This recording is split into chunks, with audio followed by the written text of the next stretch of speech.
My brother's wife kept staring at me during dinner. Now I know she's been hiding a secret that could destroy our entire family. I'm a 32-year-old man, and for most of my life, I've had a decent relationship with my older brother, Mark. We're not best friends, but we were close enough to text regularly, show up to birthdays, and have each other's backs when it really mattered. So when he got married 2 years ago to Lee, I was genuinely happy for him. She was polite, quiet, a bit intense maybe, but kind. At least that's how it seemed. The first time I noticed something strange was at a family dinner 3 months ago. We were all seated at the table, laughing about something stupid Mark had done in high school, when I looked up and saw Lee staring at me. Not glancing, staring, like she had completely zoned out of the conversation. Our eyes met. She blinked, smiled awkwardly, then looked away. I brushed it off, but it kept happening. Every time we had family gatherings, dinners, lunches, even a weekend barbecue, Lee would look at me, like she was trying to read something off my face. Sometimes she'd ask strange questions about my childhood. Other times she'd just sit quietly, barely speaking, just watching. I didn't want to cause drama, so I said nothing. Until last week, she called me, alone, on a Tuesday night. She said, "I need to tell you something. And once I do, you'll understand why I can't look at you without panicking." What she told me shattered everything I thought I knew about my family. And now I don't know if I should keep her secret, or tell my brother the truth and risk tearing everything apart. When Lee called me that night, I almost didn't answer. It was 9:43 p.m., a random Tuesday, and I had just gotten home from work. I remember staring at her name on my screen thinking, what the hell does she want? We never spoke, one-on-one, ever. Not a text, not a call, not even a like on Instagram. But I picked up. I wish I hadn't. She sounded shaky, like someone who'd rehearsed a sentence 50 times, and still didn't know how to say it. I asked her if Mark was okay. She said yes. I asked if something happened. She said yes again, but not to him, to me. I sat down. Then she said the words that flipped my entire world upside down. "I think you're my half-brother." I didn't speak. I didn't even breathe. She kept talking, fast and low, like she was afraid someone might hear her through the phone. She told me that 2 weeks ago, during a family brunch, my mother had one glass of wine too many, and apparently, in a moment of emotional oversharing, she said something she wasn't supposed to say, that Mark and I didn't have the same father. She laughed it off at first, everyone did, but my mom looked pale. She tried to backtrack, say it was a joke, just a weird family saying, but Lee had a feeling, and she couldn't shake it, so she started digging. She went through old photo albums, looked at the dates, counted timelines, looked at me, looked at Mark. She said something didn't add up. I had a different blood type than Mark. I had different facial features than our dad, his dad, and then, just to be sure, she did something I still can't wrap my head around. She stole a toothbrush from my place. She had come over with Mark for drinks about a month ago. I'd gone to the bathroom, and when I came back, she looked slightly off. I had no idea she'd taken it, but she did, and she swabbed it, compared it to a hair she took from Mark's hairbrush.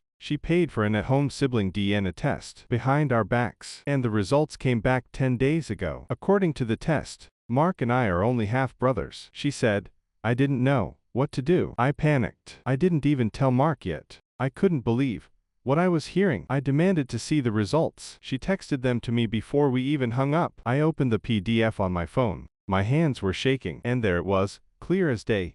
26.7% shared DNA. Half-brothers, not full. Everything inside me started spinning. My dad, the man who raised me, who taught me how to swim, who cheered at my graduation, wasn't my father. And I didn't even find out from my mom. I found out from my brother's wife. I wanted to scream. I wanted to call my mother and demand an explanation. I wanted to call Mark and beg him to tell me this was all a mistake. But I did nothing. I just sat there, staring at that line in the report like it was a punch to the face. Then I asked the only question that mattered. Who's my real father? And that's when she dropped the second bomb. She didn't know, but she had a theory. One that came from a rumor she overheard years ago, back when she and Mark were just dating. A random Christmas dinner, where an aunt mentioned that my mother had a wild few years before she settled down. According to Lee, she thought it was an affair. One night, maybe two, she didn't know who, but she did say this, it's someone close. That's why she's never talked about it. That night, I didn't sleep. I barely moved. I stared at the ceiling until the sun came up, thinking about every moment of my childhood, every birthday card signed, "Love, Dad," every time he hugged me and said, "You're my boy." And I kept hearing that voice in my head. What if he knew all along? What if everyone knew but me? And worst of all, why did Lee tell me? Why now? And what does she want me to do with this secret? Because here's the thing. If this is true, and I go to Mark with it, it won't just destroy my family, it might destroy hers too. The next morning, I called in sick to work and drove straight to my mother's house. I didn't even think twice. I didn't tell anyone, not Mark, not my girlfriend, not even Lee. I couldn't carry it any longer. I sat in my car outside the house for 20 minutes before I rang the doorbell. My heart was thudding so loud I could hear it in my ears. When she opened the door, still in her robe, coffee in hand, she looked surprised. "Everything okay?" she asked. "No," I said. "We need to talk now." We sat in the kitchen. Same old table I grew up eating cereal at every morning before school. Except now I felt like a stranger in my own childhood. I placed the printed DNA results on the table. She didn't even touch them. She just stared at them. Her hands trembled a little. Then she let out a long breath and said, "I was hoping you'd never find out." That was all it took. I broke. "You were hoping I'd never find out?" I snapped. "So it's true. I'm not Dad's son?" She looked me straight in the eye and said, "You are. In every way that matters. But not biologically." She nodded, slowly. "I can't explain what it feels like to have someone you love confirm that your entire identity, your blood, your name, your place in your own family, was built on a lie." I stood up, pacing, asking question after question. "Who is he? Does Mark know? Does Dad know? Who else have you lied to?" And then she said something that chilled me to my bones. "Your father knew. He's always known." She told me that before she married my dad, she'd had an affair. A short, intense, reckless relationship with someone she wouldn't name. Someone married. Someone close. I demanded a name, but she refused. Said, "It doesn't matter anymore. He's gone." But it does matter, because whoever this man was, he's my biological father. And for 32 years, I've been looking at the wrong man, and calling him Dad. I asked her, "Did Mark ever find out?" "No," she said immediately. "And you cannot tell him. It would destroy him. He worships his father. He wouldn't survive knowing you're only his half-brother." That hit me hard. I'd been walking around with this truth for less than 24 hours and I already felt like I couldn't breathe. And now I was being asked to carry it in silence forever. But here's the part that made it worse. She wasn't angry at Lee. She actually thanked her. She said, "I knew she suspected something. She's been watching you. I guess I should thank her for being discreet." Discreet. She stole my DNA. Behind my back. And my mom wasn't even mad, because now the truth was out, and she didn't have to be the one to say it. That's when I realized how deep this lie goes. Everyone was covering for each other. Everyone was protecting themselves. No one was protecting me. I left the house feeling like my legs barely worked. I didn't go home. I drove to the edge of town, parked near the lake where my dad used to take us fishing, and sat on a bench until it got dark. I kept hearing Dad's voice in my head.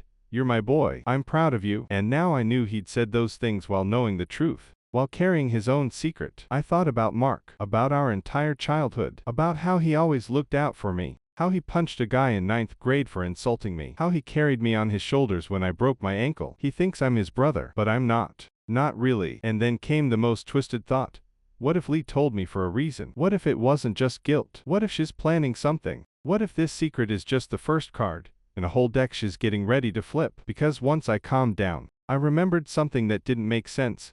Lee had that DNA result for 10 days. She didn't tell Mark. She didn't tell my mom. She came to me. Why? And what else does she know that she hasn't said yet? I didn't sleep that night. I lay in bed, staring at the ceiling, every nerve in my body tight like a pulled wire. My mother's face, her voice saying, "Your father knew." The DNA test. The image of my brother laughing, unaware that the man he'd defended, fought for, and loved like blood wasn't fully that. But mostly, I kept thinking about Lee. Why now? Why me? The next morning, I texted her, "We need to talk. In person." She replied within 2 minutes. "Come by at 2. Mark's at work." When I showed up, she opened the door with that same strange, neutral expression. No guilt, no warmth, just calculated calm. We sat at the dining table, where I'd shared meals with them dozens of times. This time it felt cold. "I talked to my mother," I said. She nodded like she was expecting that. "So it's true," I added. "I'm not Mark's full brother." "And you knew." For over a week. Silence. Then she said,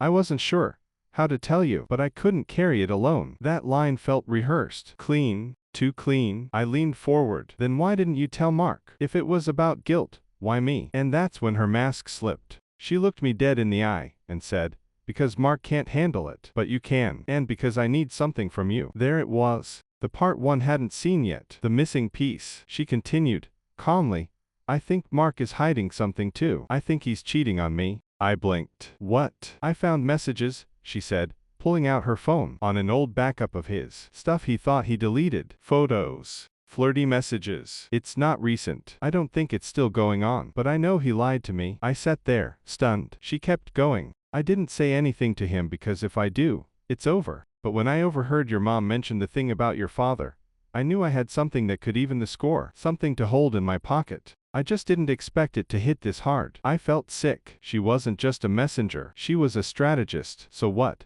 I said. You told me hoping I'd do what? Confront Mark for you. No, she said. I told you because you deserve to know. But I'm telling you this. She held up her phone. Because if Mark finds out about the DNA thing from anyone else, he'll fall apart. He doesn't handle betrayal. I've seen it. And if he falls apart, we both know who he'll blame first. You. I looked at her, stunned. So you're warning me? Or threatening me? Neither, she said. I'm giving you a choice. We both keep quiet. About everything. I don't confront him about the cheating. You don't tell him about the DNA. We bury it. Protect him. Protect the family. Walk away from the fire before it spreads. And then she looked at me, with something I couldn't place. Maybe fear.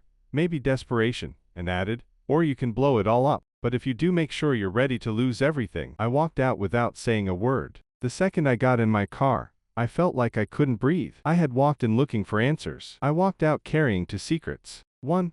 I wasn't my brother's full sibling. 2. He had probably cheated on his wife. And now she was protecting him out of fear, while holding my truth like a loaded gun to make sure I stayed quiet too. I didn't know who I was protecting anymore, or if anyone in my family deserved protecting at all. That night, Mark called me. Just to chat. He laughed about something at work, told me a stupid joke, asked if I wanted to come over for dinner on Saturday. I almost cried hearing his voice. He was just him. Normal, unaware, trusting, and I had a knife hidden behind my back. I don't know what scared me more, the idea of telling him, or the fact that part of me understood why Lee hadn't. Because some truths don't set you free. They just burn everything you've ever loved. The worst part of carrying a secret isn't the weight. It's the pretending. Pretending you're okay. Pretending things are normal. Pretending you don't flinch every time someone says your brother's name, or talks about Dad, or mentions how tight-knit our family is. That Saturday, I went to dinner at Mark's like nothing had happened. I smiled. I brought wine. I hugged Lee like she hadn't just threatened to torch my life with a few words. Mark grilled steaks. We watched a game. Laughed. Took a picture together. He called it a classic night. I called it hell. Every time he looked at me, it felt like I was lying to him. Just by being in the same room, I couldn't even hold eye contact. I wanted to scream at him, "You don't know who I am. You don't even know who she is." But instead, I smiled and nodded and let him hand me another beer. That night, I barely slept again. I paced my apartment like a lunatic. My thoughts wouldn't stop racing. What if I told him? What if I sat Mark down and told him everything? That I wasn't his full brother. That our mom had lied for decades. That Lee knew. That she had dirt on him too. I imagined it 1,000 ways. Him breaking down. Him lashing out. Him never speaking to me again. But then something happened that shifted everything. I got a call from my cousin Elose. She's older than us, from my mom's side. We talk maybe once a year. She asked if I could meet her for coffee. She said she needed to clear her conscience. I didn't ask questions. I just showed up. We sat down, and she got right to it. "I think I know who your father is." My blood went cold. She said when she was a teenager, she overheard an argument between my mom and her sister, Elose's mother. It was hushed but heated. Words like affair and consequences and he has no idea were tossed around. The name Luke, my dad's best friend growing up, the man who used to come over every Sunday for poker nights, the man who was there the day I was born, the man I still called Uncle Luke. It hit me like a brick wall. I remembered moments I hadn't thought about in years. The way Luke always brought me little gifts. The way he used to ruffle my hair and say, "You've got my stubborn face." I always thought he meant it as a joke. Now it made my stomach turn. I asked Elose why she never said anything. She shrugged, tears in her eyes. "I thought it wasn't my place. But when I saw how tense you were at dinner last month, how Lee kept staring at you, I knew something was up. And when I talked to your mom last week, and she wouldn't even say Luck's name, I put it together." I went home shaking. I pulled out an old photo album and stared at pictures of Luke. Then I stared at pictures of me. I saw it. I finally saw it. The same line. The same damn eyes. My entire body felt like it was buzzing. I called my mother again. No filter this time. "Was it Luke?" She went silent. Then she hung up. I knew. That silence was confirmation. And that changed everything. Because now this wasn't just about whether I should tell Mark the truth. It was about how deep the rot went. Mom had lied. Dad had known. Luke had played along. Lee had found out. ELOSE had suspected. And I had been the only one walking around like an idiot, thinking my family was normal. Until now. And now I had a decision to make. Do I protect the lie, like everyone else has for 30 years? Do I keep pretending, smiling at family dinners, holding my brother's trust in my hands while I choke on the truth? Or do I finally tell him all of it, and let whatever happens next happen? Because at this point, pretending might be the most dishonest thing I've ever done, but telling him, that might be the end of our entire family. I waited 3 days before doing anything. 3 days where I barely ate, barely spoke, barely existed. I went to work and stared at spreadsheets like they were written in another language. I walked home without remembering how I got there. I stopped answering texts. Mark sent me a voice message on the second day. Just a casual, "Hey, you good? You've been quiet. Just checking in, bro." His voice crushed me, because he still trusted me, because he had no idea I was about to turn his entire life into a lie. I knew I couldn't carry this anymore. But more than that,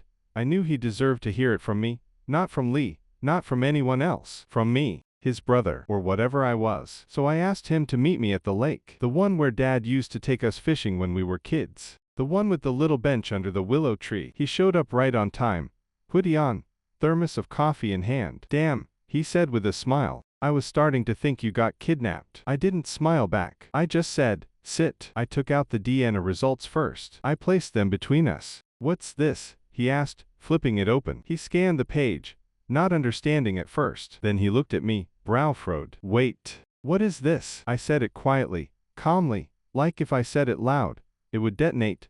"We're only half brothers." The silence that followed was unbearable. His face didn't change at first, just confusion, like the words hadn't landed yet. He read the paper again, and then, "No, this has to be wrong." "It's not," I said. "Mom confirmed it." He stared at me, blinked once, twice. Then his voice dropped. "Who's your dad?" I hesitated, then answered, "Luke." The name hit him like a truck. His whole body stiffened. He stood up, pacing. "Luke, as in Uncle Luke." He looked at me like I was some stranger who had just confessed to murder. "Yeah," I said. "Mom had an affair before she married Dad. He knew. He raised me anyway." Mark laughed, once, bitterly, then rubbed his face with both hands. "So let me get this straight," he said. "Our mom slept with Dad's best friend, got pregnant, lied about it for 30+ years, and now you're telling me, what, that we're not really brothers?" I stood up too. "We are brothers, Mark. I didn't choose this. I didn't know." He looked at me with tears in his eyes. "Then why didn't you come to me first? Why did Lee know before me?" That question gutted me. "I didn't ask for any of this,"